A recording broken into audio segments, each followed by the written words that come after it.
Tara Simmons is the first formerly incarcerated state legislator in Washington state. She went from teen mother to felon to lawyer and now a state representative. As special correspondent Kat Wise reports, she overcame barriers that she and many other people face after serving time in prison. This story is part of our series, Searching for Justice. In a courthouse in Kitsap County, across Puget Sound from Seattle, Tara Simmons recently shed a title that's burdened her for more than 2 decades, convicted felon.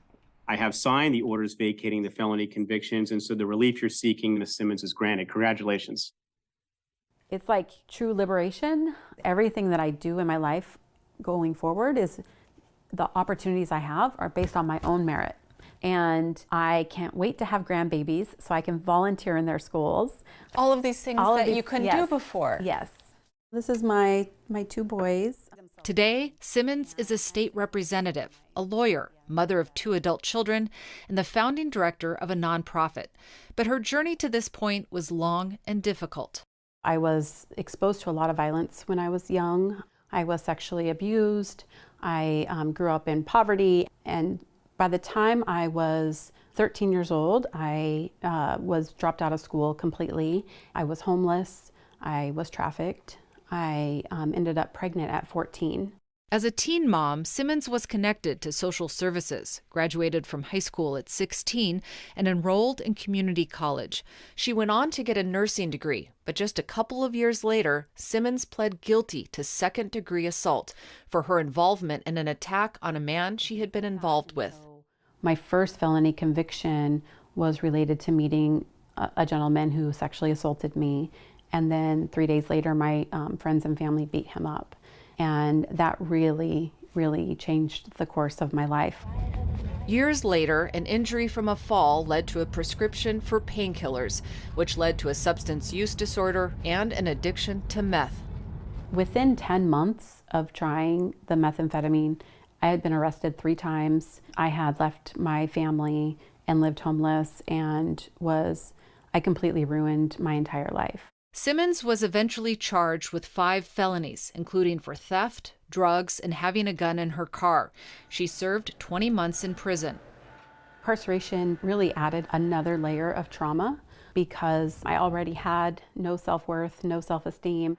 But it was in prison that Simmons decided to set out on a new path after being released, thanks to a group of volunteer law students who encouraged her to become a lawyer herself.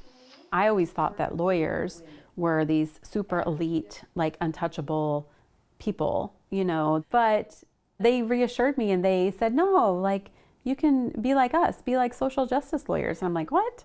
After being released, Simmons enrolled at Seattle University School of Law and graduated with honors in 2017. But soon after, hit a major snag. The Washington State Bar Association ruled that she couldn't take the exam to be a lawyer because of her criminal background. The Volunteer Character and Fitness Board thought that I felt too entitled to take the bar exam and that I was too proud of my accomplishments. They actually They said those things, yes. How did that feel? Well, at the time, it felt completely traumatizing. I had taken out, over $200,000 in loans to go to school. I had done everything right. Please be seated. Simmons appealed the Bar Association's decision to the state Supreme Court. If rehabilitation is the touchstone of present character, which I think this court should hold, then Ms. Simmons really her record of rehabilitation makes this an easy case for the court.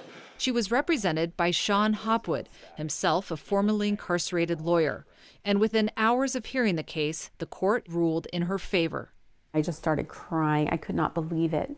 And the fact that they did it so quickly and it was unanimous was really validating. Simmons became a fixture in Olympia, the state capital, as an advocate serving on the State Reentry Council and supporting legislation to ease barriers for formerly incarcerated people.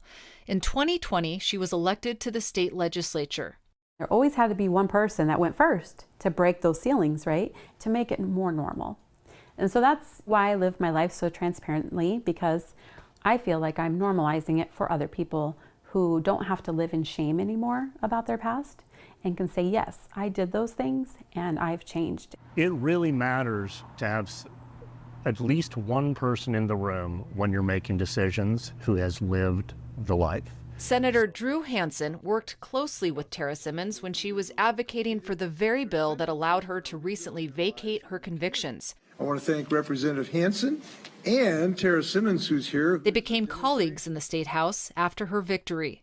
Representative Simmons' perspective on drug treatment and drug policy is extraordinarily valuable because she's in long-term recovery. You're making a decision about what's going on in the prisons. Well, she spent time in prison. It's transformative. It changes the entire conversation. Simmons also continues to work with the nonprofit she co-founded in law school, Civil Survival, which supports people impacted by the criminal justice system, including helping vacate or clear past convictions. Hi, Sarah. How are you? Good. How are you? So cute. Good. Oh, I love you. I love you too. I love that. Sarah Eichhorn is one of her clients. They met in prison when Simmons was incarcerated, and Eichhorn was volunteering to help people with substance use issues. Eichhorn had been incarcerated herself after an altercation during a supervised visit with her son when she was a teenager, a time when she was battling drug addiction. I got sent off to prison and was just there for like 5 or 6 months, not too long. But yeah, so I got out, and that's really hard to get a job. For the last 18 years, Eichhorn has not had any run-ins with the law, but her felony record has been a big obstacle.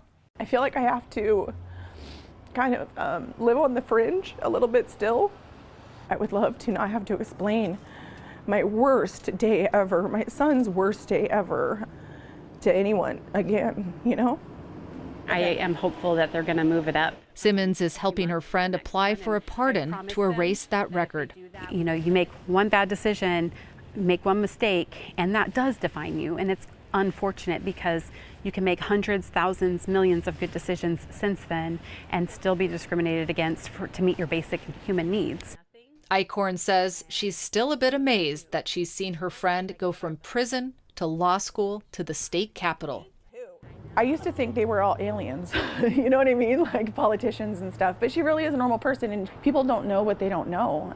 For Tara Simmons, imparting what she knows to help others like herself has become her calling.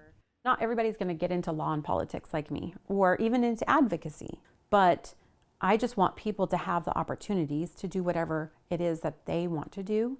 And, you know, fortunately, my job today allows me to break down some of those barriers for them. Barriers that Simmons hopes will continue to fall in Washington state and around the country for formerly incarcerated people. For the PBS NewsHour, I'm Kat Wise in Bremerton, Washington.